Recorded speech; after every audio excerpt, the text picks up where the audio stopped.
quiero que te detengas un momento. Deja lo que estás haciendo. Cierra las otras pestañas, porque lo que estoy a punto de decirte no es un sermón ordinario, no es una reflexión dominical, es una advertencia. Y las advertencias, cuando vienen del cielo, no se pueden ignorar. Hay una fecha que ha aparecido en las oraciones de muchos fieles en los últimos días. Una fecha que, cuando la mencioné en privado a uno de mis hermanos sacerdotes, me miró con los ojos abiertos y me dijo: Padre, a mí también me llegó eso, no en sueños, no en una visión dramática, sino en esa quietud profunda que solo conocen los que verdaderamente oran. Esa quietud donde Dios habla y el alma, si está suficientemente en silencio, escucha. El 13 de abril, sé lo que estás pensando, que esto suena a sensacionalismo, que la iglesia no trabaja con fechas. Y tienes razón en ser cauteloso, porque el mundo está lleno de falsos profetas que usan el miedo como negocio. Yo he confrontado demonios cara a cara. He visto lo que el enemigo hace cuando logra infiltrar el pánico dentro de las comunidades de fe. Sé exactamente cómo se ve eso y te aseguro, esto no es eso.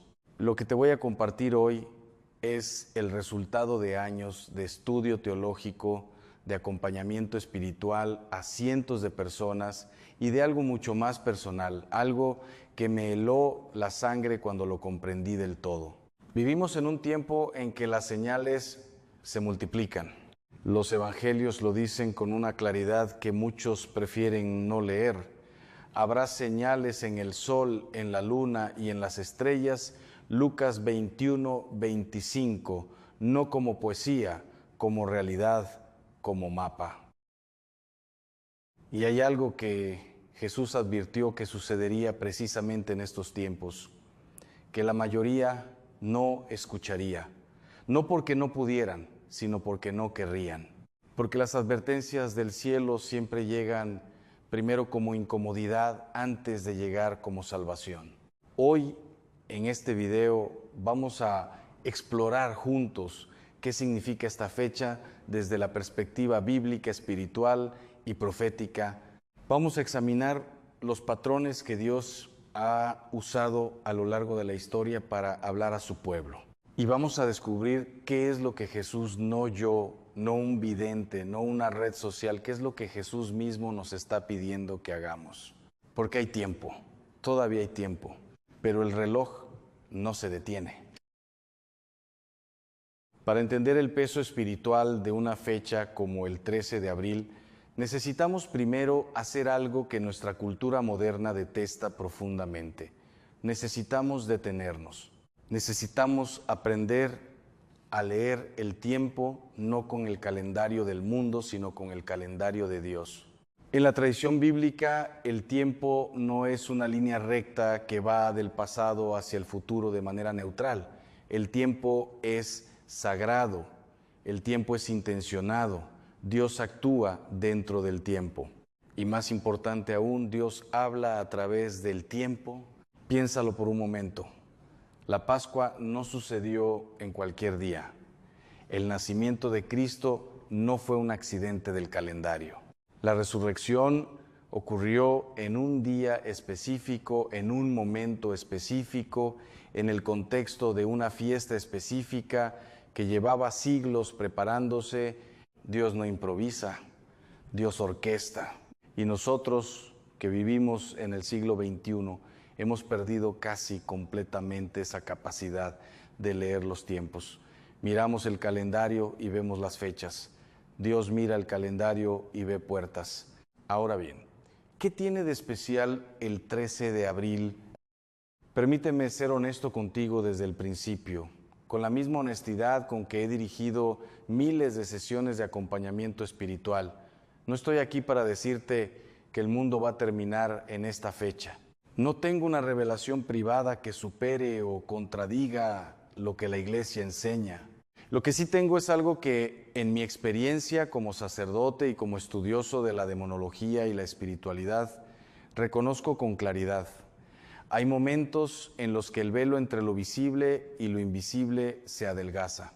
Y esos momentos exigen atención. El 13 de abril de 2025 fue Domingo de Resurrección, Pascua, el día más importante del calendario cristiano, el día en que la muerte fue vencida, el día en que todo cambió. Y este año, el 13 de abril de 2026, cae en lunes de Pascua. Estamos en la octava de Pascua, esa semana luminosa que la Iglesia ha celebrado desde sus primeros siglos como una prolongación del gozo pascual. No es una fecha cualquiera, es una fecha que el cielo marca en rojo, pero aquí está la paradoja que me inquieta y que quiero que reflexiones con calma. En los días más luminosos del año litúrgico, cuando el cielo está, por así decirlo, más abierto que nunca, ¿cuántos de los que se llaman cristianos están genuinamente atentos? ¿Cuántos están en oración?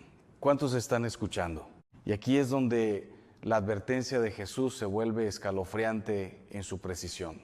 En el Evangelio de Lucas, capítulo 12, versículo 56, Jesús mira a la multitud que lo sigue y les dice algo que debería haber hecho temblar a todos los presentes. Les dice: hipócritas, sabéis examinar el aspecto de la tierra y del cielo. ¿Por qué no examinamos este tiempo? Hipócritas. No es una palabra suave, no es la palabra que usaría alguien que simplemente quiere ser amable. Jesús usa esa palabra porque hay algo profundamente serio en la ceguera voluntaria, en la capacidad humana de ver exactamente lo que quiere ver y cerrar los ojos ante lo que le resulta incómodo. ¿Sigues aquí? Bien. Porque lo que viene a continuación es donde esto se serio. Voy a contarte algo que me ocurrió a mí personalmente, algo que no suelo compartir en público y que cambió para siempre la manera en que entiendo estos momentos de gracia que Dios nos ofrece antes de que sea demasiado tarde. Déjame contarte algo que viví hace ya varios años en una parroquia pequeña en España. Había una familia que desde afuera parecía completamente normal. El padre era un hombre trabajador, la madre devota, iba a misa los domingos, los hijos estudiaban, todo en orden, todo en apariencia, pero por dentro aquella familia se estaba desmoronando. No por una causa obvia, no por una enfermedad o una crisis económica devastadora. Se estaba desmoronando porque gradualmente habían dejado de hablar con Dios, no de manera dramática, no con una decisión consciente de apostasía, simplemente habían dejado de orar. Las oraciones de la mañana se convirtieron en rutina vacía, la misa del domingo en una obligación social, la lectura de la Biblia en algo que hacían antes, y en ese silencio espiritual, en ese espacio que debería haber estado lleno de la presencia de Dios, algo más comenzó a instalarse. No voy a usar aquí palabras dramáticas innecesariamente. Simplemente te digo lo que como exorcista he observado cientos de veces: el vacío espiritual no permanece vacío, algo lo llena. Y lo que lo llena, cuando Dios no está presente, no viene a traer paz.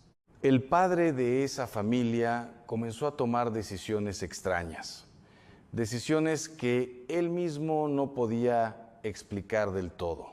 Distanciamiento, frialdad, una irritabilidad que se fue convirtiendo en violencia verbal. La madre vino a verme un día con los ojos llenos de lágrimas y me dijo algo que llevo grabado en la memoria: Padre, no reconozco a mi esposo.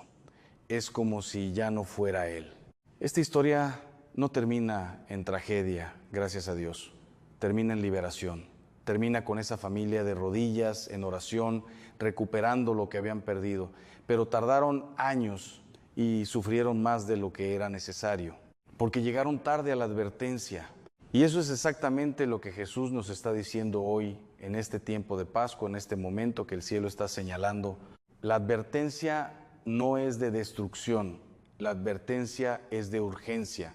Hay una gracia extraordinaria disponible ahora mismo. Una gracia que Dios está extendiendo con generosidad inusual en estos días.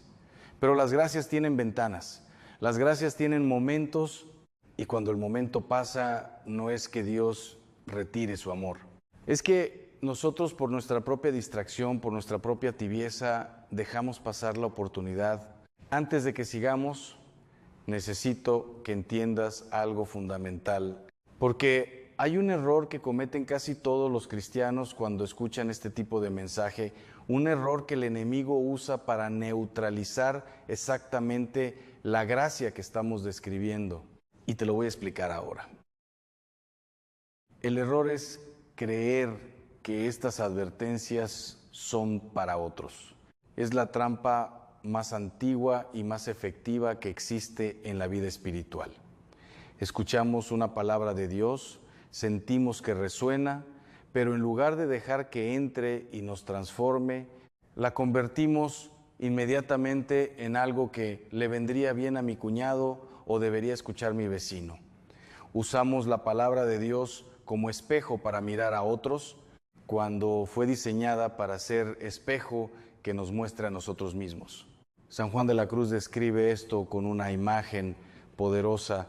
Decía que el alma que no se deja iluminar por la gracia en el momento en que se le ofrece, se vuelve más oscura que antes, no porque Dios la castigue, sino porque los ojos que se cierran ante la luz, con el tiempo, olvidan cómo se veía la luz. Tú que estás viendo este video en este momento, no es casualidad. No existe tal cosa como me apareció este video por el algoritmo y no tiene nada que ver conmigo. El Espíritu Santo trabaja también a través de los algoritmos. Trabaja a través de todo lo que existe, porque todo lo que existe está bajo su soberanía. Hay algo en este mensaje que es para ti, no para el que está sentado a tu lado, para ti. Y en la segunda parte de este video vamos a ver exactamente qué es lo que Jesús está pidiendo. ¿Qué significa responder a esta advertencia de manera concreta, práctica, hoy mismo? Porque el tiempo, como te decía al principio, no se detiene. En la parte anterior hablamos de algo que quiero que no pierdas de vista mientras avanzamos. Dios actúa dentro del tiempo. No improvisa, no reacciona, orquesta. Y cuando el cielo señala un momento, lo señala con propósito. Ahora quiero profundizar en algo que en mis años de ministerio he visto que muy poca gente comprende verdaderamente. Y es esto: las advertencias de Jesús no son amenazas, son invitaciones. Son la mano extendida de un padre que ve el precipicio antes que su hijo y grita no de ira, sino de amor. Detente, hay otro camino. Cuando Jesús habla en los evangelios sobre los tiempos finales, sobre las señales, sobre la necesidad de vigilar, no lo hace con el rostro de un juez severo, lo hace con el rostro de alguien que ya conoce el final de la historia y quiere desesperadamente que todos lleguen a ese final de pie, transformados, salvos. Y sin embargo, pocas escucharán. Esas fueron sus palabras. No pocas entenderán, no pocas tendrán acceso a la información, sino pocas escucharán. Porque escuchar, en el sentido bíblico, no es un acto del oído, es un acto de la voluntad. El hebreo tiene una palabra para esto, Shema, la misma palabra del gran mandamiento. Shema Israel, escucha Israel. Esa palabra no significa simplemente percibir un sonido, significa inclinarse hacia algo, significa orientar todo tu ser en dirección a lo que se está diciendo, significa dejar que lo que escuchas te cambie. Y eso, en este mundo de pantallas, de notificaciones, de ruido constante, se ha vuelto casi imposible para la mayoría, no porque la gente sea mala, sino porque estamos profundamente distraídos. Y la distracción, quiero que lo sepas, es una de las armas más sofisticadas que el enemigo usa en este siglo. Ahora mismo quiero compartirte algo que muy pocos sacerdotes hablan en público, porque hay una razón espiritual específica por la que esta fecha, este periodo de Pascua, es también un momento de peligro particular. Y tiene que ver con algo que ocurre en el mundo invisible que muy pocos comprenden. Como exorcista he tenido acceso a una realidad que la mayoría de las personas prefiere ignorar, no porque sea placentero, sino porque el ministerio me lo ha exigido. Y una de las cosas que he aprendido con una claridad que a veces me hará temblar incluso a mí, es que el enemigo no descansa en los tiempos de gracia. Al contrario, se intensifica. Hay una lógica diabólica en esto que es importante entender. Cuando Dios abre una ventana de gracia extraordinaria, cuando el cielo se acerca con una generosidad especial, el enemigo sabe que está perdiendo terreno. Y la respuesta del enemigo ante la posibilidad de perder almas no es retirarse, es atacar con mayor ferocidad.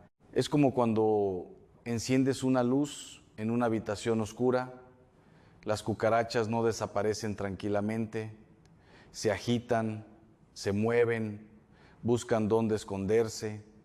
El principio espiritual es el mismo. En los tiempos de Pascua, en los tiempos de gracia intensa, el enemigo trabaja con doble esfuerzo para mantener a las almas dormidas, para que la ventana pase y nadie se levante a atravesarla. ¿Cómo lo hace?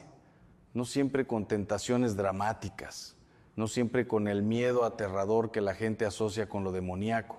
A veces, y esto es lo verdaderamente peligroso, lo hace con cosas completamente mundanas, con el cansancio, con el ya lo haré mañana, con la discusión familiar que surge justo cuando ibas a orar, con la notificación del teléfono que llega exactamente en el momento de silencio, con la sensación sutil de que esto no es para ti, que tú ya estás bien, que ya eres suficientemente bueno. Esa voz que dice ya estás bien, cuando sabes que hay más que Dios quiere darte, esa voz no viene del cielo. Permíteme ahora contarte algo más personal, algo que viví yo mismo y que llevo en el corazón como una lección que nunca he olvidado. Hace algunos años, en un periodo que fue particularmente intenso en mi ministerio de exorcismo, llegué a un punto de agotamiento espiritual que pocas veces he experimentado antes o después. No agotamiento físico, sino esa fatiga profunda del alma que los místicos describen como asedia una especie de parálisis espiritual, una incapacidad de sentir la presencia de Dios que puede llegar a ser aterradora para alguien cuya vida entera está construida sobre esa presencia. En ese periodo hubo una noche en que me senté en mi capilla delante del Santísimo Sacramento y no pude decir ni una sola palabra. No tenía oraciones, no tenía fuerza, simplemente estaba allí en silencio, sintiéndome vacío. Y entonces ocurrió algo que me heló la sangre en el momento, pero que con el tiempo aprendí a reconocer como uno de los regalos más grandes que Dios me ha dado. En ese silencio absoluto, sin visiones, sin voces, sin nada dramático, simplemente sentí con una certeza que no venía de mí, que no estaba solo, que el vacío que yo sentía no era abandono, era espacio. Dios había vaciado aquello que yo había llenado con mis propias fuerzas, con mis propias estrategias, con mi propio orgullo espiritual, para poder llenarlo Él con algo que yo nunca hubiera podido producir por mí mismo. Esa noche aprendí algo que ahora comparto contigo con toda la convicción de mi alma. Los momentos en que sientes que Dios está más lejos son con frecuencia los momentos en que está más cerca. Está tan cerca que ya no lo percibes como algo externo, lo estás respirando. Lo que estoy a punto de decirte ahora es quizás la parte más importante de todo este mensaje, porque hemos hablado del peligro, hemos hablado de la urgencia, hemos hablado de lo que el enemigo hace en estos tiempos, pero ahora necesitamos hablar de lo que tú puedes hacer, concretamente, hoy mismo, y es más sencillo de lo que imaginas. La respuesta a la advertencia de Jesús no es el pánico, no es la parálisis, No es correr a buscar señales y profecías en Internet. La respuesta es la misma que ha sido siempre, desde el principio de la iglesia hasta hoy. Es la conversión. Y quiero que entiendas esta palabra correctamente, porque en el lenguaje popular ha quedado reducida a algo muy pequeño. Cuando la gente escucha conversión, piensa en alguien que abandona una vida de pecado grave y se vuelve creyente. Eso es una conversión, pero no es la única. Y en la tradición espiritual católica no es ni siquiera la más frecuente ni la más importante para la mayoría de los que escuchan este mensaje. La conversión más necesaria hoy, en este momento, para la mayoría de los cristianos practicantes, no es de la oscuridad a la luz, es de la tibieza a la vida plena, es de la religiosidad de costumbre a la fe que transforma, es del Dios que conozco de nombre al Dios que me conoce a mí. San Juan Pablo II tenía una frase que yo he repetido en confesonarios, en retiros, en hospitales, en cárceles, en hogares destrozados: no tengáis miedo, abrid, más aún, abrid de par en par las puertas a Cristo, no entreabrirlas, no déjenlo pasar un poco para ver qué pasa, de par en par, porque cuando Cristo entra completamente en una vida, no como invitado ocasional de domingo, sino como Señor de cada habitación, algo hará temblar en el mundo invisible. Los demonios no temen a los religiosos, temen a los santos, temen a los que verdaderamente pertenecen a Cristo. Y tú puedes ser uno de ellos. No en 10 años, no cuando hayas mejorado suficientemente. Ahora, en este momento, con la vida que tienes, con las heridas que tienes, con las dudas que tienes, la gracia de este tiempo pascual es precisamente esa: que la resurrección de Cristo no es solo un evento histórico que celebramos una vez al año. Es una realidad viva, activa, disponible ahora mismo para transformar lo que está muerto en ti y hacerlo resucitar. Jesús advierte, Jesús llama, Jesús espera. La pregunta es únicamente si tú hoy estás dispuesto a escuchar, no con los oídos, con el alma entera. Hemos llegado a la parte de este mensaje que en mi experiencia es la que más transforma, porque hasta ahora hemos hablado del tiempo, hemos hablado del enemigo, hemos hablado de la conversión, pero ahora necesitamos hablar de algo aún más concreto, algo que toca directamente tu vida cotidiana, tu hogar, tu familia, tus relaciones, tu interior más profundo. Necesitamos hablar de lo que significa vivir despierto. Jesús, en el Evangelio de Marcos, capítulo 13, versículo 37, termina todo su discurso sobre los tiempos finales con una sola frase. Una frase que es tan simple que es fácil pasarla por alto, pero que contiene toda la teología de la vigilancia cristiana. En 4 palabras, dice: lo que a vosotros digo, a todos lo digo, velad. No dice estudiad más teología, no dice acumulad más información espiritual, no dice tened miedo, dice velad, permaneced despiertos, manteneos atentos, no os durmáis. Y aquí está el problema real de nuestro tiempo. No es que la gente sea malvada, es que está profundamente dormida, dormida espiritualmente, funcionando en piloto automático dentro de una fe que una vez fue viva y que con el paso de los años se fue convirtiendo en hábito, en costumbre, en formalidad vacía. ¿Cuántas personas conoces que van a misa cada domingo, pero cuya vida de lunes a sábado no tiene ninguna diferencia visible con la de alguien que no cree en nada? ¿Cuántas personas rezan el rosario como quien recita una lista de compras sin que ninguna de esas palabras llegue realmente al corazón? No te digo esto para juzgar, te lo digo porque yo mismo he pasado por eso y porque el Señor en su misericordia me despertó y quiero que tú también despiertes. Quédate conmigo, porque ahora voy a compartirte 3 señales concretas, 3 señales que Jesús mismo describe en los evangelios que indican que un alma está comenzando a dormirse espiritualmente. Y cuando las escuches, quiero que tengas el valor de mirarte con honestidad y preguntarte: ¿me está hablando esto a mí? La primera señal es la pérdida del asombro. Cuando el alma está viva, cuando verdaderamente está en relación con Dios, hay un sentido de maravilla que lo impregna todo. La oración se convierte en encuentro, la Eucaristía se convierte en algo que hace latir el corazón de una manera diferente. La lectura de la Biblia produce esa sensación que San Agustín describe como inquietud, ese movimiento interior que te dice que algo real está sucediendo, que no estás solo, que hay una presencia que te conoce por nombre. Cuando ese asombro desaparece, cuando la misa se convierte en rutina, cuando la oración se vuelve mecánica, cuando la Biblia se lee sin que ninguna palabra aterrice en el corazón, eso no es madurez espiritual. Es la primera señal de un alma que está comenzando a dormirse. La segunda señal es la justificación constante de la tibieza. El alma que está perdiendo el fervor no lo reconoce como pérdida, lo racionaliza.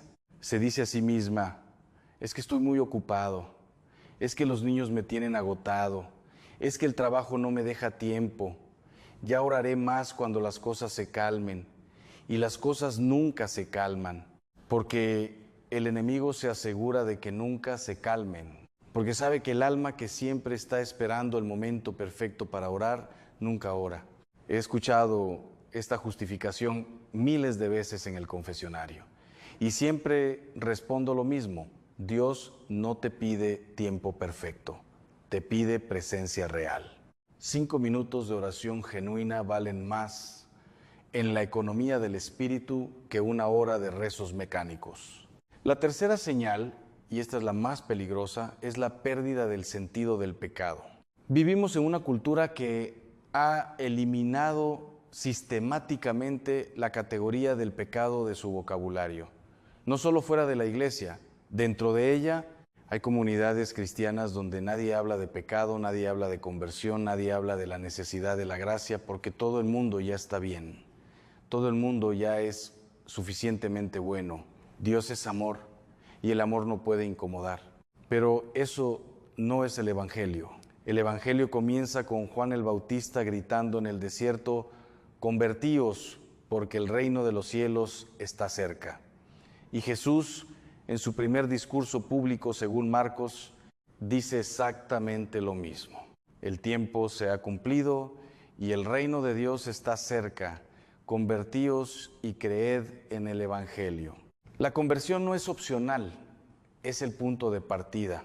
Y sin el reconocimiento del pecado, sin esa honestidad radical ante Dios que dice: Señor, me he equivocado, necesito tu gracia, sin eso la fe se convierte en decoración bonita, inútil. Sé que esto puede estar tocando algo en tu interior ahora mismo.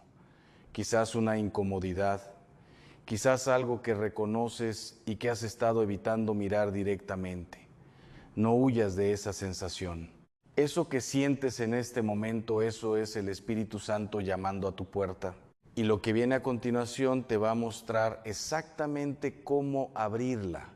Hay una historia en el Evangelio que Jesús cuenta y que creo que es la más relevante para este momento, para esta fecha, para todo lo que hemos estado hablando en este video. Es la parábola de las 10 vírgenes. Mateo 25, 10 jóvenes esperando al novio. Todas tienen lámpara, todas están esperando, todas en apariencia están haciendo lo correcto, pero 5 de ellas tienen suficiente aceite y 5 no. Y cuando el novio llega a medianoche, en el momento menos esperado, las 5 sin aceite se quedan fuera. Lo que me impacta de esta parábola, lo que me hará temblar cada vez que la leo, no es la severidad del final, es la similitud del principio. Las 10 eran vírgenes, las 10 tenían lámpara, las 10 estaban esperando al mismo novio. Desde afuera eran indistinguibles. La diferencia no estaba en lo que hacían, estaba en lo que llevaban dentro. El aceite en la tradición patrística es símbolo de la gracia interior, de la vida del Espíritu Santo en el alma. Y esa gracia no se puede pedir prestada en el último momento. no se puede acumular en el último minuto. Se construye día a día, en la fidelidad pequeña, en la oración constante, en los sacramentos frecuentes, en la caridad concreta. Y aquí está el mensaje que Jesús nos da para este 13 de abril, para este tiempo de Pascua, para este momento histórico que estamos viviendo. Llena tu lámpara ahora, no mañana, no cuando las circunstancias sean mejores. Ahora, ¿cómo se llena la lámpara? Con cosas que no son complicadas, pero que sí requieren decisión. Se llena con la confesión. Si llevas meses o años sin confesarte, hoy es el día. No porque Dios te está amenazando, sino porque la confesión es la ducha del alma. Y un alma limpia es un alma que puede escuchar con claridad. Se llena con la Eucaristía recibida con conciencia, no como un hábito dominical, como encuentro real con el cuerpo y la sangre de Cristo, con la preparación que ese encuentro merece. Se llena con la oración personal, no necesariamente larga, pero sí real. Ese momento del día en que cierras el teléfono, cierras las redes sociales, te sientas o te arrodillas y simplemente estás con Dios sin agenda, sin lista de peticiones, solo estando, escuchando, dejándote amar. Se llena con la palabra de Dios leída despacio, con el corazón abierto. Un versículo al día meditado de verdad vale más que un capítulo entero leído a toda velocidad mientras revisas las notificaciones. Y se llena también con el servicio, con el amor concreto al prójimo. Porque Jesús fue muy claro: lo que hiciste al más pequeño, a mí me lo hiciste. El alma que solo recibe y nunca da es un alma que se estanca. La gracia, como el agua viva, necesita fluir. Hay algo más que quiero decirte antes de cerrar esta parte. Algo que viene de una experiencia que viví con un amigo muy cercano, alguien que conozco desde hace décadas y que pasó por uno de los periodos más oscuros que he visto de cerca. Este amigo, no voy a dar su nombre, por supuesto era un hombre de fe sólida, había estudiado teología, conocía los textos, conocía la tradición, pero en un momento de su vida acumuló tanto dolor no procesado, tanto silencio roto entre él y Dios, que llegó a un punto en que ya no podía orar, no porque no quisiera, sino porque sentía que sus palabras chocaban contra el techo y caían de vuelta al suelo. Un día vino a verme, se sentó frente a mí y me dijo: Padre, creo que Dios ya no me escucha. Y yo le respondí lo mismo que te digo a ti ahora, con toda la certeza que me da el Evangelio: Dios no ha dejado de escucharte. Has dejado de creer que te escucha. Y eso es distinto, muy distinto. Esa distinción lo cambió todo para él, porque la fe no es un sentimiento, la fe es una decisión, es elegir creer incluso cuando no sientes nada, incluso cuando el cielo parece de piedra, incluso cuando la oscuridad parece total. Precisamente en esa oscuridad, el 13 de abril, hace 2000 años, algo rompió para siempre las cadenas de la muerte.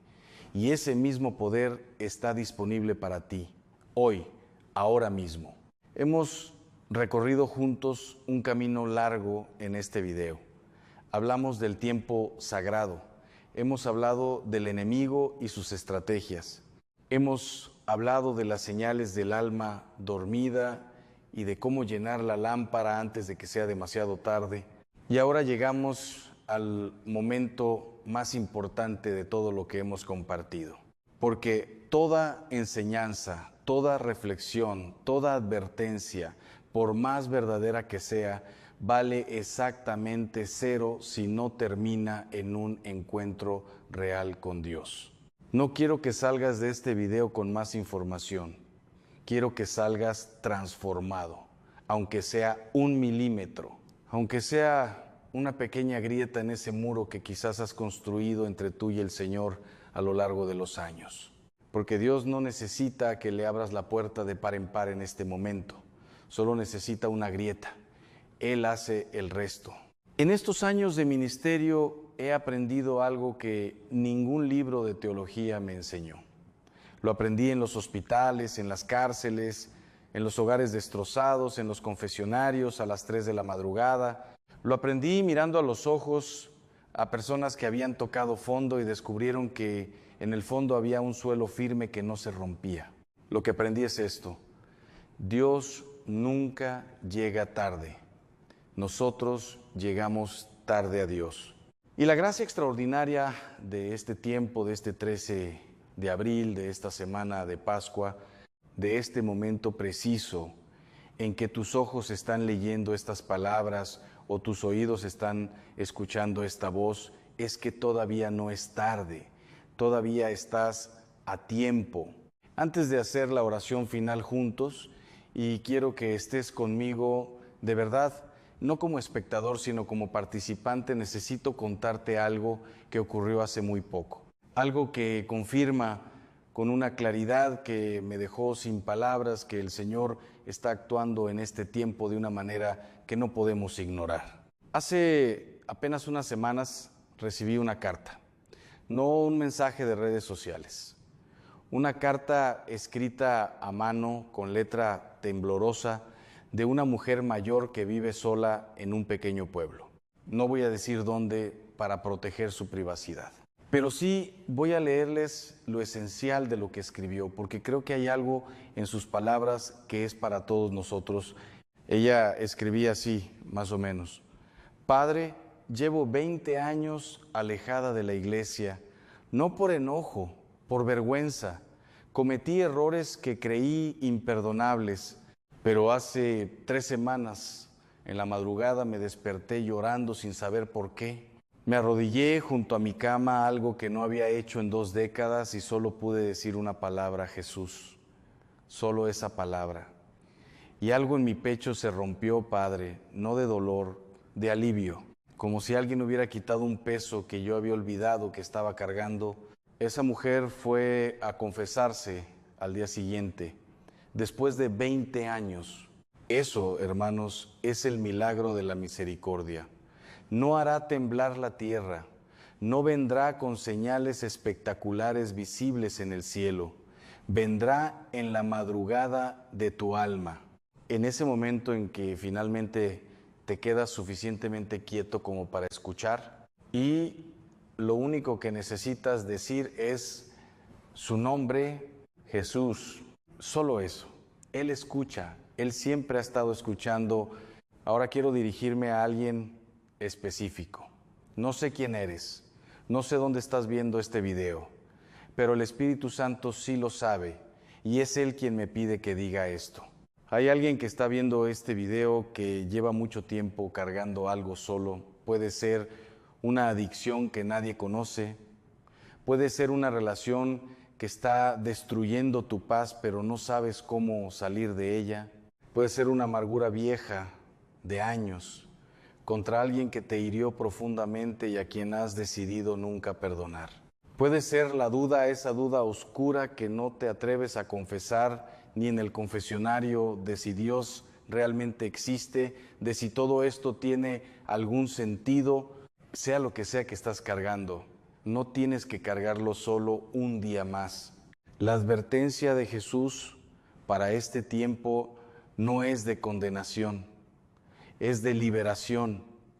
Es la mano extendida del único que puede verdaderamente cargar lo que tú ya no puedes. Y lo que Él pide a cambio no es perfección, no es que te arregles primero para luego venir a Él. Lo que pide es exactamente lo opuesto. Ven roto, ven cansado, ven confundido, ven con todo lo que tienes y todo lo que no tienes. Y Él hace el resto. Ahora sí, ahora vamos a orar juntos. Y quiero pedirte algo antes de que empecemos. No cierres este video todavía. No te vayas a revisar el teléfono. Dame estos últimos minutos. Dáselos a Dios. Porque lo que está a punto de suceder en este espacio, si tú lo permites, puede cambiar el rumbo de tu día, de tu semana y quizás el rumbo de tu vida. Vamos a orar. Si puedes, arrodíllate. Si no es posible, inclina la cabeza, pon una mano sobre tu pecho y repite conmigo en voz alta, si puedes, o en el silencio de tu corazón si es necesario. Señor Jesús, aquí estoy. No vengo con palabras perfectas, no vengo con una vida ordenada, vengo como estoy, roto en algunos lugares, cansado en otros, con dudas que no me atrevo a confesar, con heridas que todavía duelen, con pecados que cargo como piedras. Pero vengo, y eso, Señor, es todo lo que tú me pediste. Hoy escucho tu advertencia no como amenaza, sino como lo que realmente es una invitación de amor. Me estás llamando a despertar y yo en este momento elijo despertar. Lléname con tu gracia, renueva en mí lo que está muerto, sana lo que está roto, perdona lo que necesita ser perdonado y dame la valentía de no volver a dormirme. María, Madre mía, toma esta oración entre tus manos y preséntala ante tu Hijo. Tú que nunca dormiste, tú que velaste al pie de la cruz y velaste ante el sepulcro vacío, enséñame a velar. Amén. Quédate un momento en ese silencio. No hay prisa. Deja que lo que acabas de decir aterrice en ti. Las palabras que le dices a Dios con el corazón abierto no caen al vacío, caen en sus manos. Y Él las guarda, cada una. Hermanos, antes de cerrar este video, necesito decirles algo que va más allá de la teología y la espiritualidad, algo completamente humano. Yo no sé lo que cada uno de ustedes está viviendo mientras ve este video. No sé si estás en un momento de paz o en el momento más difícil de tu vida. No sé si tu familia está bien o si hay algo en tu hogar que te quita el sueño. No sé si tu salud es buena o si hay una preocupación médica que cargas en silencio. No sé si tienes trabajo o si la angustia económica te está aplastando. Pero lo que sí sé con toda la certeza de mis años de sacerdocio, con toda la certeza que me da el Evangelio, es que ninguna de esas situaciones está fuera del alcance de Dios. Ninguna. Ni la más complicada, ni la más antigua, ni la que ya diste por perdida. Y lo segundo que sé es que no deberías enfrentar nada de eso solo. Por eso quiero pedirte algo muy concreto. Escríbeme en los comentarios. Cuéntame qué estás viviendo. No tienes que dar nombres, no tienes que dar detalles. Si no quieres, puede ser tan simple como: Padre, necesito oración por mi familia. O Padre, estoy pasando por algo muy difícil y no sé cómo salir. O simplemente: Padre, necesito oración. Eso es suficiente, porque yo leo estos comentarios y oro por cada petición que llega a mis manos. Personalmente no es una fórmula, no es un recurso de marketing, es lo que soy, es lo que Dios me llamó a hacer. Tu petición llegará a mis manos y desde ahí llegará al cielo. Y si este video tocó algo en ti, si hubo, aunque sea un momento en que sentiste que algo de lo que se dijo era para ti, te pido que hagas 3 cosas pequeñas que tienen un impacto enorme.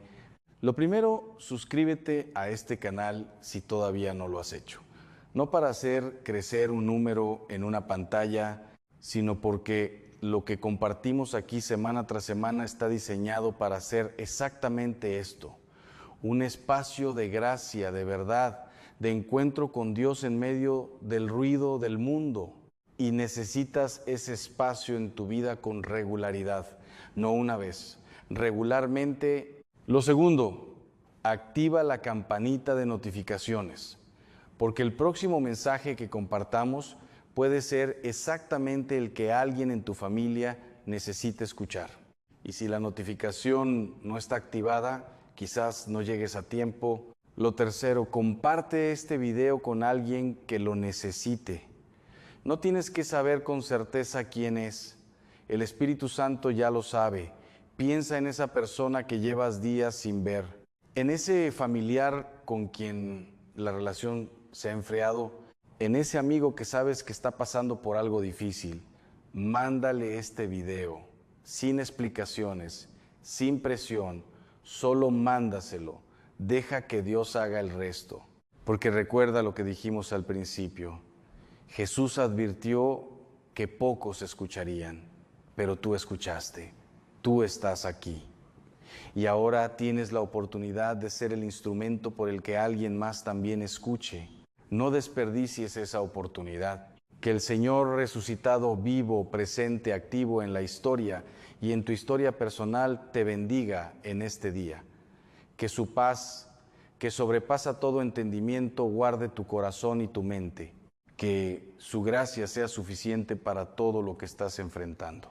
Y que cuando el velo finalmente se rompa y veamos las cosas como realmente son, puedas estar de pie, con la lámpara encendida, listo para el encuentro. Hasta el próximo video, hermanos. Con mi bendición sacerdotal desde el corazón. Padre Ángel, quiero que te hagas una pregunta esta noche. Una pregunta que nadie, ni tu párroco, ni tu catequista, ni tu familia te ha hecho jamás con esta claridad.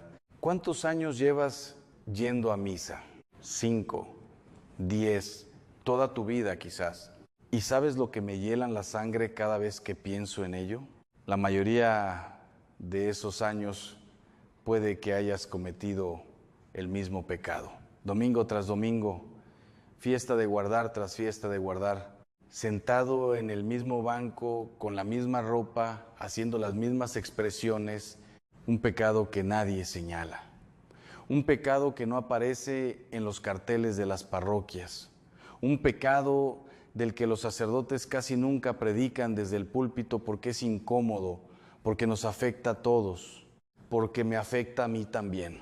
Y lo más aterrador, escúchame bien, lo más aterrador no es que este pecado exista, es que es invisible. No lo ves cuando lo cometes, no lo sientes como cuando mientes o como cuando hieres a alguien con tus palabras. Este pecado entra contigo por la puerta de la iglesia, se sienta a tu lado, canta contigo el gloria, recibe la comunión junto a ti y sale caminando a tu lado cuando termina la misa. Y lo peor de todo, el mundo moderno no solo lo tolera, lo celebra. Vivimos en una era donde la distracción es la norma, donde el teléfono está antes que la oración, donde ir a misa se ha convertido para muchos, y digo esto con amor pero con firmeza, en un trámite social, en algo que se hace porque toca, porque es domingo, porque mamá se molesta si no vas. Pero hay algo que el velo espiritual cubre y que hará temblar tu comprensión cuando lo descubras hoy. Lo que ocurre en el altar durante la Santa Misa no es un ritual humano, es el mismo sacrificio del Calvario, presente, real, vivo. Cada vez que el sacerdote eleva la hostia, el cielo se abre. Los ángeles se postran. El tiempo se dobla sobre sí mismo y el Gólgota se hace presente en ese instante. ¿Y tú? ¿Dónde estás tú en ese momento? ¿Estás presente o estás pensando en lo que vas a comer después? ¿En el partido de fútbol? ¿En el problema que tienes con tu jefe? ¿En el mensaje que no has contestado? Hermano, hermana, hoy vamos a hablar de ese pecado con nombre, con teología, con realidad. Y te prometo algo, cuando termines de ver este video, ya no podrás ir a misa de la misma manera. El velo se romperá y eso sí que puede cambiar tu vida para siempre. Quédate, lo que viene ahora es importante. Permíteme comenzar con una escena que probablemente reconocerás. Es domingo por la mañana. Suena el despertador, hay un pequeño momento de resistencia, siempre lo hay, y luego te levantas, te vistes y vas a misa.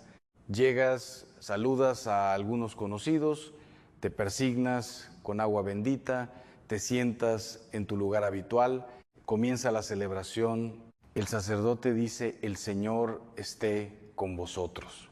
Y tú respondes: y con tu espíritu. Pero mientras lo dices, tu mente ya está en otro lugar. Esto no es una acusación, es un diagnóstico.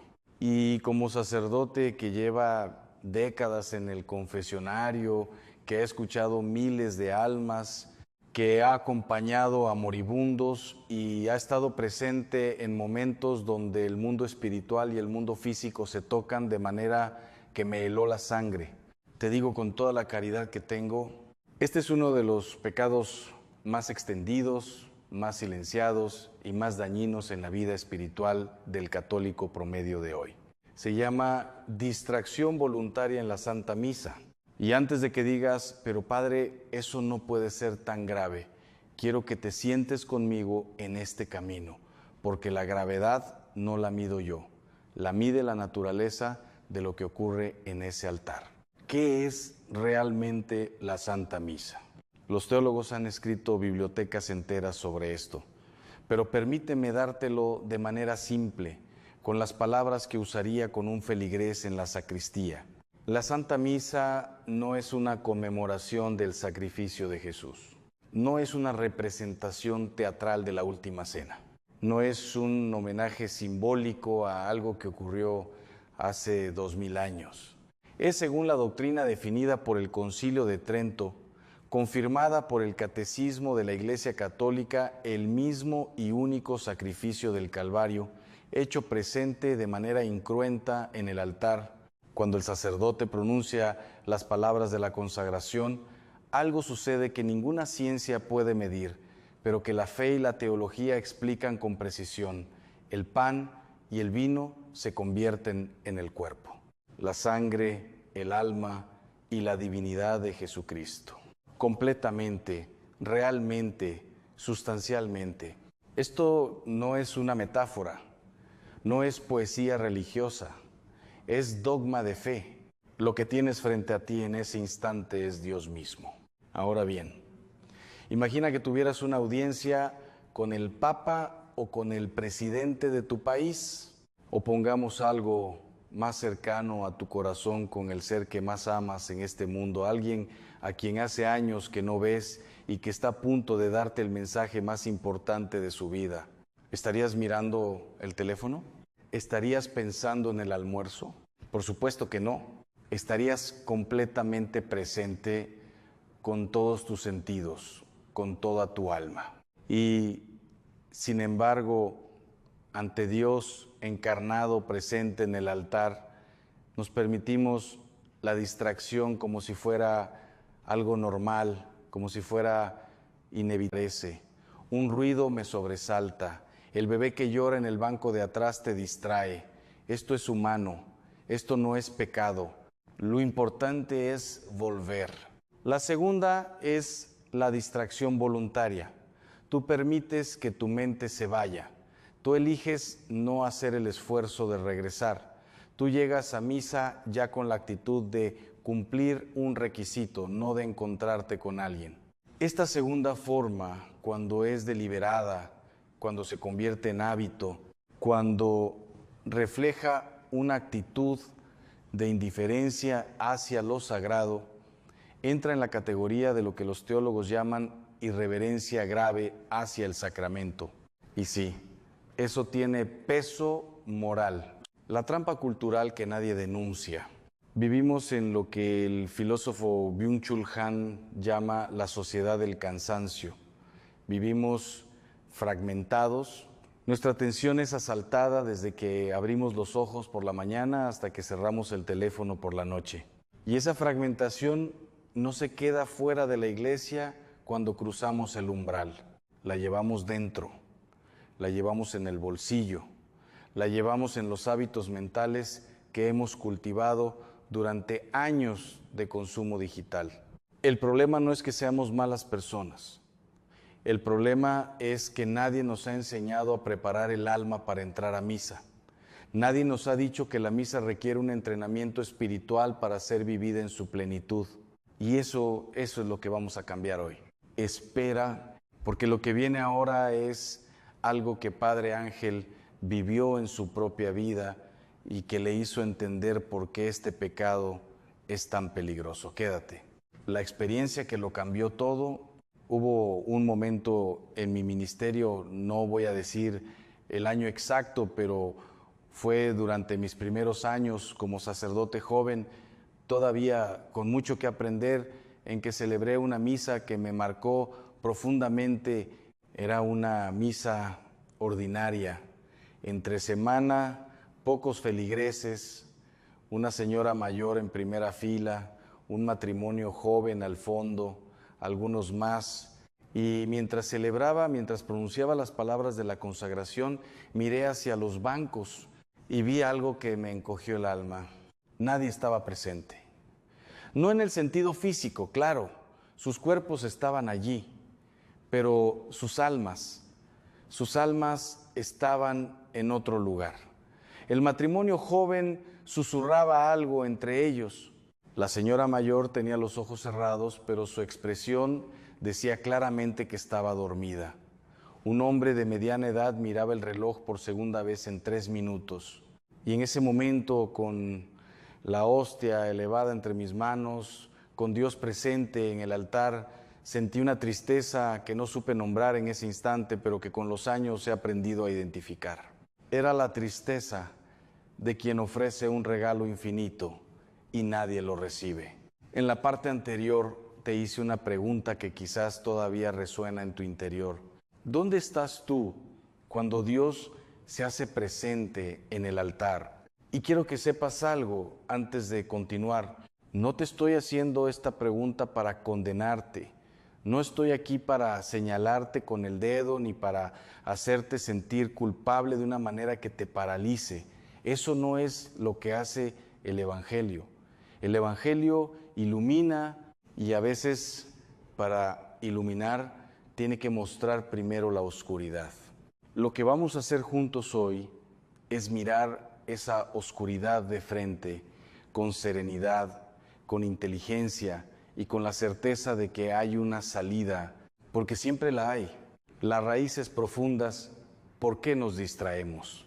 Hay algo que me fascina de la naturaleza humana como sacerdote y como estudioso de la teología.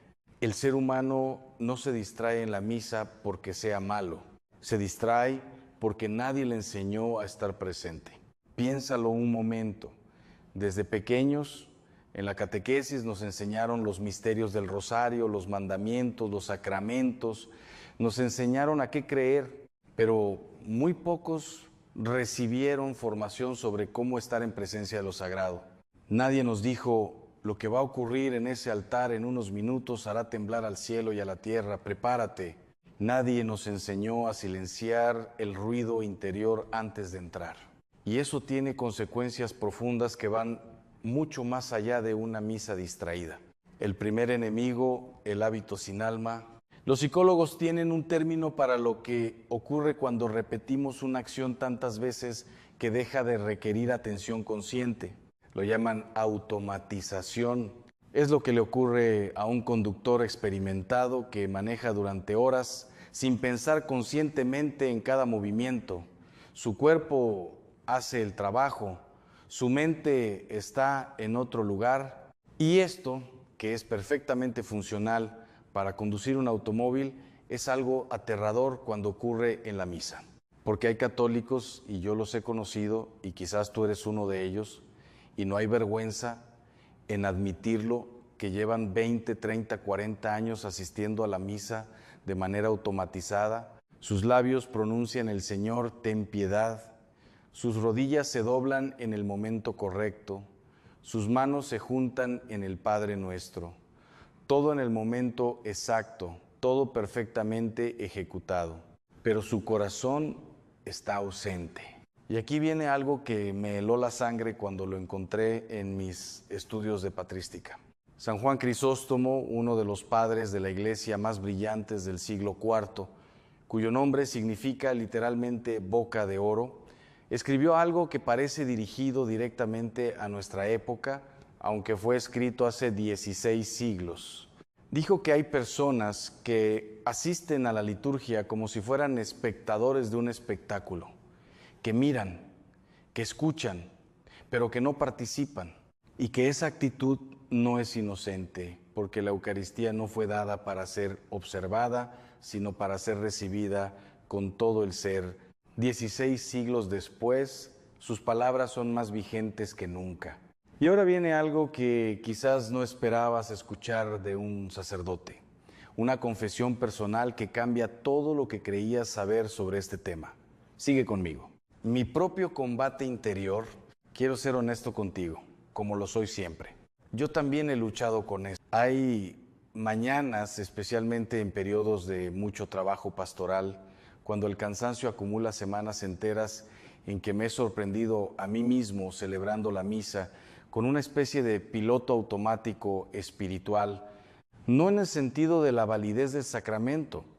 La misa es válida independientemente del estado espiritual del celebrante, esto es doctrina clara. Pero en el sentido de la participación interior, del encuentro personal con Cristo en el altar. Y recuerdo una mañana particular, fue hace varios años. Estaba en un periodo de agotamiento profundo, después de una semana especialmente dura, que había incluido varios casos de acompañamiento espiritual muy intensos, casos que no puedo detallar por el sigilo pastoral, pero que habían dejado huella. Esa mañana, mientras celebraba, llegó el momento de la consagración.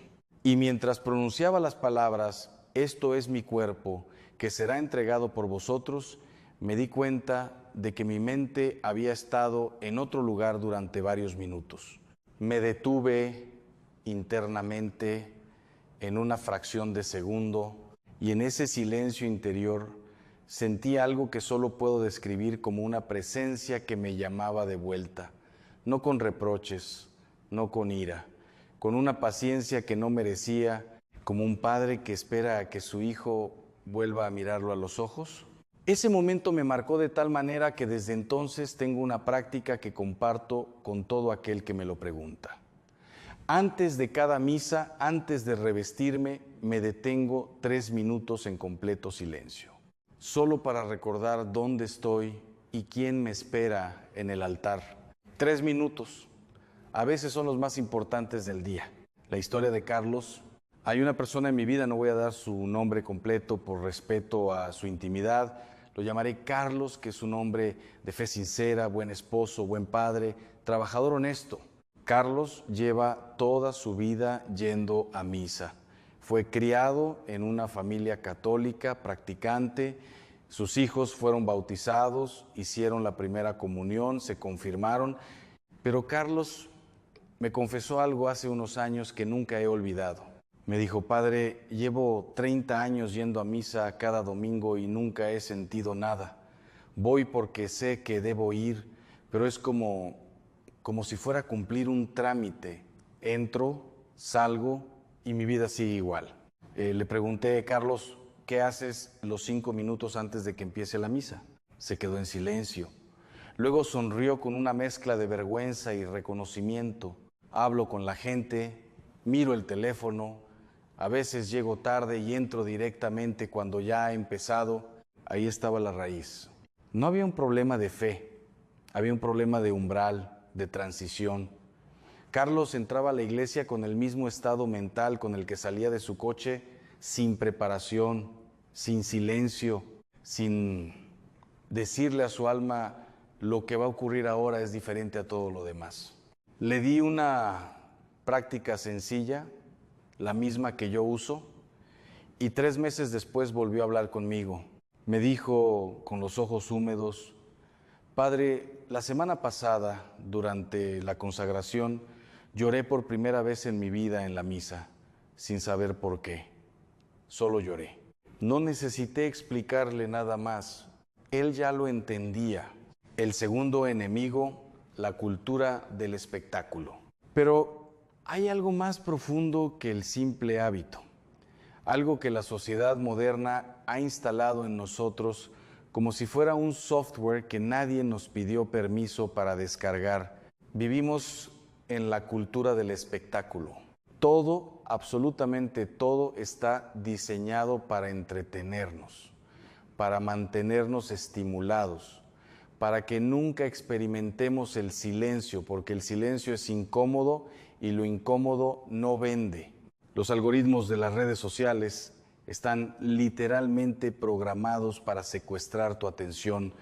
Cada notificación, cada video corto, cada historia que desaparece en 24 horas, todo está diseñado por equipos de ingenieros que estudian la neurología del placer para mantenerte enganchado el mayor tiempo posible.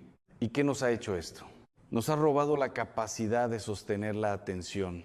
Estudios recientes de neurociencia cognitiva muestran que el tiempo promedio de atención sostenida de un adulto en el mundo occidental ha caído de 12 segundos, que ya era poco a menos de 8 segundos en la última década.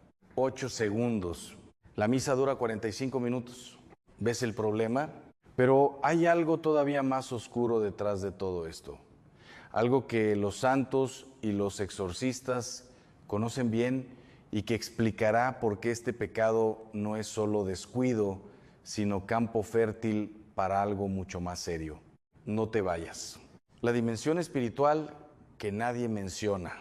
Aquí es donde la conversación da un giro que quizás no esperabas, porque como sacerdote y como alguien que ha estudiado profundamente la teología espiritual y la demonología, debo decirte algo que es incómodo pero necesario. El enemigo de tu alma no es indiferente a lo que ocurre en la misa, todo lo contrario. Si hay un lugar en el universo donde el poder de Dios se manifiesta de manera concentrada, real y directa, es en el altar durante la celebración eucarística. Y precisamente por eso, ese es el lugar donde las fuerzas del mal trabajan con mayor intensidad para impedir el encuentro. No te estoy hablando de posesiones dramáticas, no te estoy hablando de fenómenos extraordinarios, te estoy hablando de algo mucho más sutil, mucho más ordinario, y precisamente por eso es mucho más eficaz. Un pensamiento que aparece justo en el momento de la consagración. Una preocupación que de repente se vuelve urgente exactamente cuando el sacerdote eleva la hostia. Un recuerdo molesto, una distracción inexplicable, una sensación de que todo esto no tiene sentido y que aparece justo en el momento más sagrado. ¿Casualidad? La tradición espiritual de la Iglesia, desde los padres del desierto hasta Santa Teresa de Ávila, desde San Ignacio de Loyola hasta el Padre Pío, habla con una claridad asombrosa sobre la perturbación activa que el enemigo ejerce sobre las almas que intentan orar con profundidad. Y la misa es la oración más poderosa que existe. Por eso es también la más atacada. Hemos llegado a un punto crucial en este camino que estamos recorriendo juntos. En la primera parte nombramos el pecado. Lo sacamos de las sombras donde ha vivido cómodamente durante demasiado tiempo. En la segunda parte exploramos sus raíces, el hábito sin alma, la cultura del espectáculo y esa dimensión espiritual más oscura que opera en el silencio de nuestras distracciones. Ahora viene lo más importante, el diagnóstico preciso. Ipsilon, la medicina. De nada sirve identificar una enfermedad si no ofrecemos el camino hacia la sanación. Eso no sería evangelio, eso sería solo tristeza. Y el evangelio nunca termina en tristeza.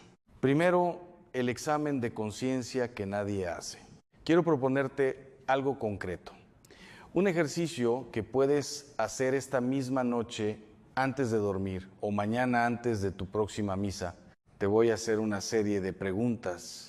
No me las respondas a mí, respóndelas ante Dios en el silencio de tu corazón. ¿Cuándo fue la última vez que llegaste a misa con 10 minutos de anticipación para preparar tu alma en silencio? ¿Cuándo fue la última vez que durante la homilía escuchaste con la actitud genuina de quien espera recibir un mensaje personal de Dios?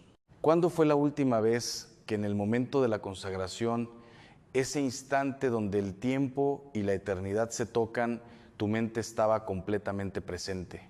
¿Cuándo fue la última vez que después de recibir la comunión te quedaste en silencio interior durante al menos 2 minutos, consciente de que Dios mismo habitaba en tu cuerpo en ese momento? Si estas preguntas te incomodan, es una buena señal. La incomodidad espiritual es el primer movimiento del Espíritu Santo en un alma que está despertando. El diagnóstico en 3 niveles. A lo largo de mis años en el confesionario y en el acompañamiento espiritual, he identificado que este pecado de distracción voluntaria en la misa se manifiesta en 3 niveles de profundidad. Y es importante que sepas en cuál estás, no para juzgarte, sino para saber qué medicina necesitas, El primer nivel es el de la distracción ocasional consciente. Son personas que generalmente participan bien en la misa, pero que en ciertos momentos, quizás cuando están especialmente cansadas o cuando atraviesan una semana difícil, permiten que su mente se vaya y no hacen el esfuerzo de regresar. Este nivel es el más común y el más fácil de corregir.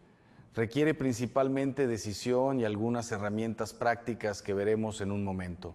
El segundo nivel es el de la indiferencia habitual.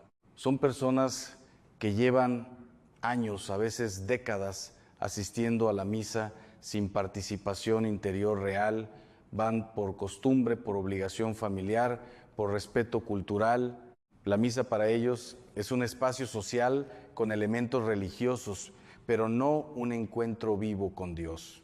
Este nivel requiere una conversión más profunda, no de la fe intelectual, que generalmente está intacta, sino de la relación personal con Cristo. El tercer nivel es el más serio, y lo digo con mucho cuidado porque no quiero alarmar, sino iluminar. Es el nivel de la irreverencia consciente y deliberada.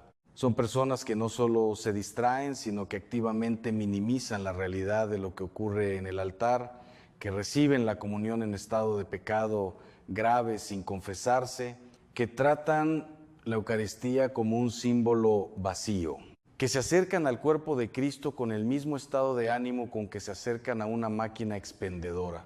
San Pablo habla de esto en la primera carta a los Corintios con una dureza que hace temblar. Dice que quien recibe el cuerpo del Señor sin discernirlo, sin reconocer lo que realmente es, come y bebe su propia condena. No lo digo yo, lo dice el apóstol. Y si eso hará temblar tu comprensión esta noche, bien. Porque el temor de Dios es el principio de la sabiduría. No el terror paralizante, sino el respeto profundo ante la magnitud de lo sagrado. Pero ahora viene la parte que más me ha costado compartir públicamente, porque involucra a alguien muy cercano a mí, y lo que le ocurrió tiene una relación directa con todo lo que estamos hablando. Escucha, la historia que me costó compartir. Tengo un familiar cercano, alguien de mi propia familia, a quien quiero profundamente y cuyo nombre no mencionaré por respeto. Esta persona creció en la fe, fue monaguillo de niño, conocía la doctrina, rezaba el rosario, aparentemente tenía todo lo que se necesita para una vida espiritual sólida, pero con los años algo fue cambiando gradualmente, tan gradualmente que ni él mismo lo notó al principio. La misa del domingo se convirtió en una obligación cada vez más pesada, luego en algo que se hacía cuando se podía, luego en algo que se posponía con cualquier excusa razonable, un compromiso de trabajo, el cansancio de la semana, los niños que estaban enfermos, y al mismo tiempo, y esto es lo que me parece más significativo desde la perspectiva espiritual, su vida comenzó a mostrar fracturas que antes no existían. Problemas en su matrimonio que parecían surgir de la nada, una ansiedad creciente que no tenía explicación médica clara, una sensación que él mismo describía como un vacío que no puedo llenar con nada. Vino a verme en un momento de crisis y mientras hablábamos yo le iba preguntando sobre su vida espiritual con esa manera suave pero directa que creo que Dios me ha dado para estos momentos. Cuando llegamos al tema de la misa, se quedó en silencio largo rato. Luego me dijo algo que nunca he olvidado. Padre, hace años que voy a misa, pero no estoy en la misa. Mi cuerpo entra, pero yo me quedo fuera. Yo le dije, lo sé, y eso tiene consecuencias. No porque Dios te castigue, sino porque estás cerrando la puerta por donde entra la gracia. Esa conversación fue el comienzo de un proceso de recuperación espiritual que duró meses, pero fue real. Y hoy esa persona es uno de los testimonios más hermosos de transformación que conozco. La medicina, 7 prácticas concretas. Llegó el momento de lo práctico. Porque la espiritualidad sin práctica concreta es solo emoción pasajera. Te voy a dar 7 prácticas. No necesitas hacer las 7 desde el primer domingo. Empieza con una. Pero empieza, primera práctica, la preparación de los 10 minutos. Llega a la iglesia 10 minutos antes de que comience la misa. No para hablar, no para mirar el teléfono, para sentarte en el banco, cerrar los ojos y decirle a tu alma en silencio: Dios está aquí, voy a encontrarme con Él. Solo eso, 10 minutos. Segunda práctica, el silencio del teléfono total. No en silencio, no en vibración, apagado o en el coche. La misa dura menos de 1 hora. Ese tiempo pertenece a Dios completamente. Tercera práctica, la oración de intención antes de la consagración. Justo antes del momento de la consagración, cuando el sacerdote comienza la plegaria eucarística, dice interiormente: Señor, estoy aquí completamente. Este momento es tuyo. Una frase, un segundo, pero un segundo de presencia total vale más que 40 minutos de presencia física con ausencia interior. Cuarta práctica, el silencio después de la comunión.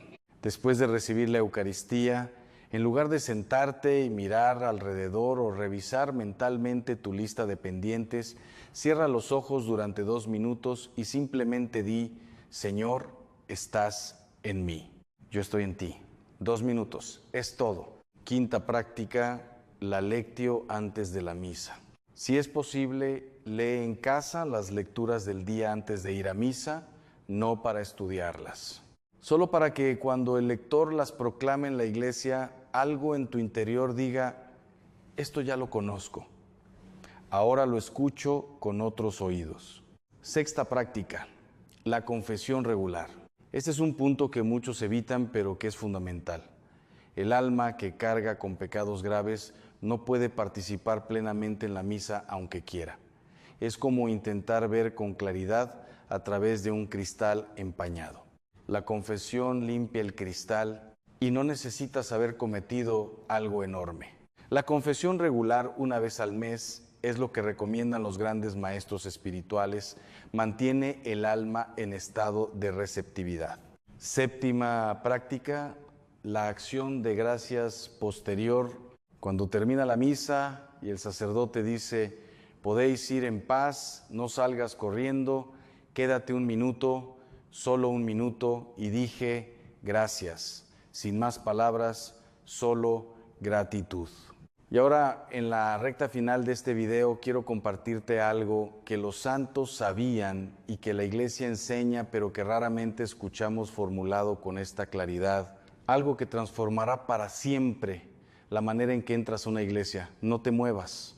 San Francisco de Asís, ese hombre pequeño de cuerpo pero gigante de espíritu, solía detenerse antes de entrar a cualquier capilla. Sus compañeros de camino lo describen deteniéndose en el umbral, a veces durante varios minutos, con los ojos cerrados. Cuando le preguntaron por qué hacía eso, respondió con la simplicidad que lo caracterizaba: me estoy preparando para entrar a la casa de mi Señor. No entraría en la casa de un rey terreno sin prepararme. ¿Cómo voy a entrar en la casa del Rey del Cielo sin antes limpiar mi corazón? Santa Teresa de Ávila escribió en su Camino de Perfección que la presencia interior durante la misa es el ejercicio espiritual más exigente y más fructífero que existe. Que quien aprende a estar verdaderamente presente en la misa ha aprendido el secreto de la vida interior. El Padre Pío, quien celebraba misas de hasta 3 horas porque se detenía en cada momento para vivirlo en su plenitud, solía decir que cada misa era para él como si fuera la primera y también como si fuera la última. Como si fuera la última. ¿Qué cambia si entras a la misa con esa conciencia? Todo, absolutamente todo. Hemos recorrido un camino largo juntos esta noche y quiero que sepas algo antes de llegar al final. El hecho de que estés aquí todavía escuchando esto, viendo esto hasta este punto, no es casualidad. Yo no creo en las casualidades espirituales. Hay almas que encontraron este video por accidente, que lo abrieron sin saber muy bien por qué, que pensaban cerrarlo a los 2 minutos. Y sin embargo aquí está que no saben exactamente cómo nombrar. Eso tiene un nombre en la teología espiritual. Se llama moción divina. Es Dios que toca a la puerta de un alma en el momento exacto en que esa alma está lista para abrir. Y si algo de lo que hemos hablado hoy ha resonado en ti con esa vibración particular que no es solo intelectual, sino que baja hasta el centro del pecho, entonces este video no fue para ti un entretenimiento. Fue una cita. Existe un concepto en la espiritualidad ignaciana que me parece extraordinariamente preciso para lo que estamos viviendo en este momento histórico de la Iglesia. San Ignacio de Loyola lo llamaba la segunda conversión. La primera conversión es cuando alguien pasa de no creer a creer, o cuando alguien que vivía alejado de Dios regresa a Él. Es un momento dramático, el que aparece en los testimonios de los retiros espirituales, el que hace llorar a la gente, pero hay una segunda conversión que es más silenciosa, más profundo y en cierto sentido más exigente. Es cuando alguien que ya cree, que ya practica, que ya va a misa cada domingo, decide que ya no le basta con estar, que quiere estar presente, que no le basta con cumplir, que quiere encontrarse, que no le basta con recibir la comunión en la mano o en la lengua, que quiere recibirla en el alma. Esa segunda conversión es lo que este video ha intentado provocar en ti. No con gritos, no con miedo paralizante, sino con la claridad serena de quien conoce la medicina porque ha necesitado tomarla él mismo.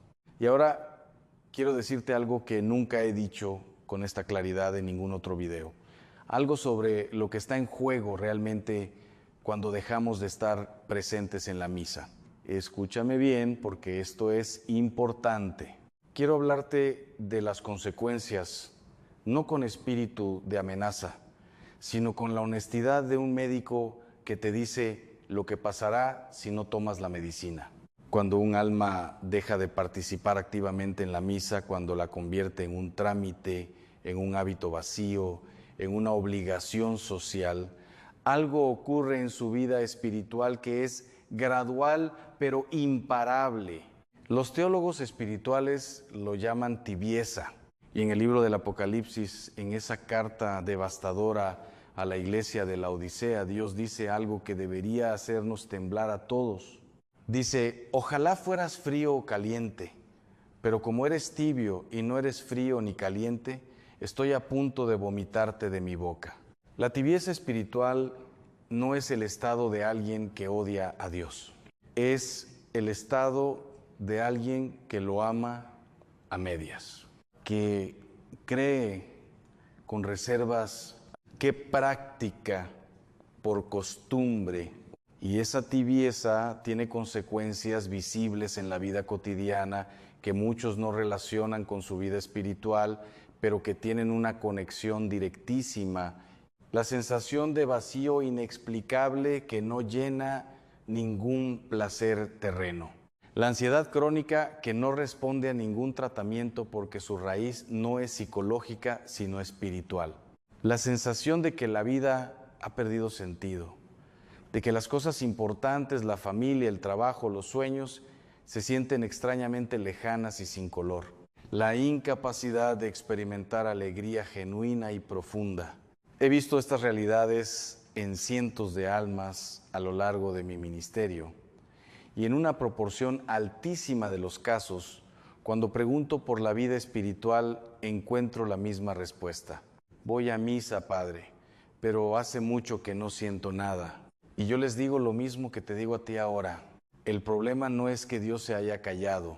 El problema es que el alma ha dejado de escuchar la promesa del regreso. Pero aquí viene la parte más hermosa de todo lo que hemos hablado esta noche. Y quiero que la recibas no con tus oídos solamente. Quiero que la recibas con esa parte de ti que todavía espera, que todavía tiene hambre, que todavía tiene hambre, que todavía sabe en algún lugar profundo que quizás has intentado silenciar que hay algo más que lo que has vivido hasta ahora. La puerta nunca se cierra desde dentro.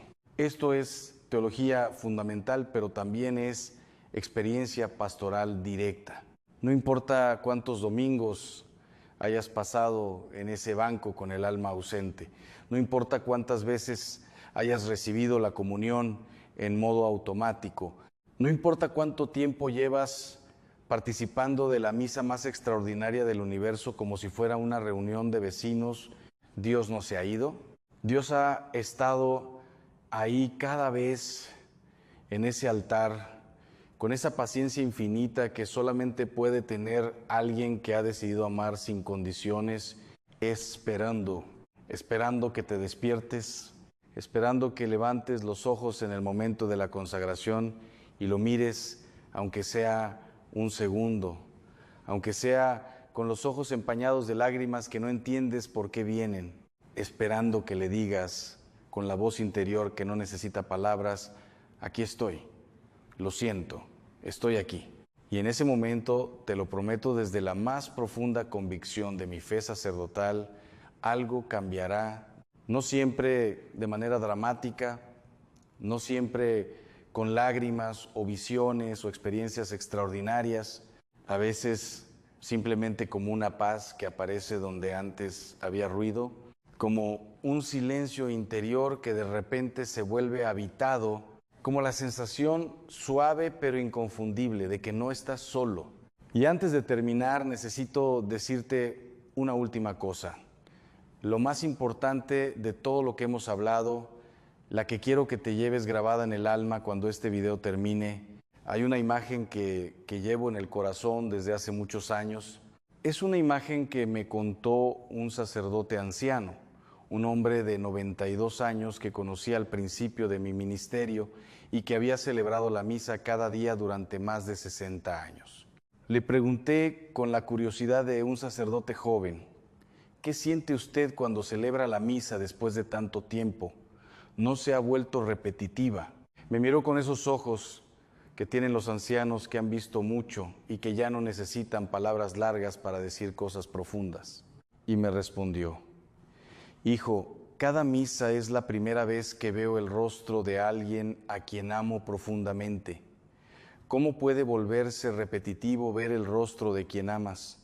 60 años, más de 20,000 misas, y cada una como la primera vez. Eso es lo que está disponible para ti.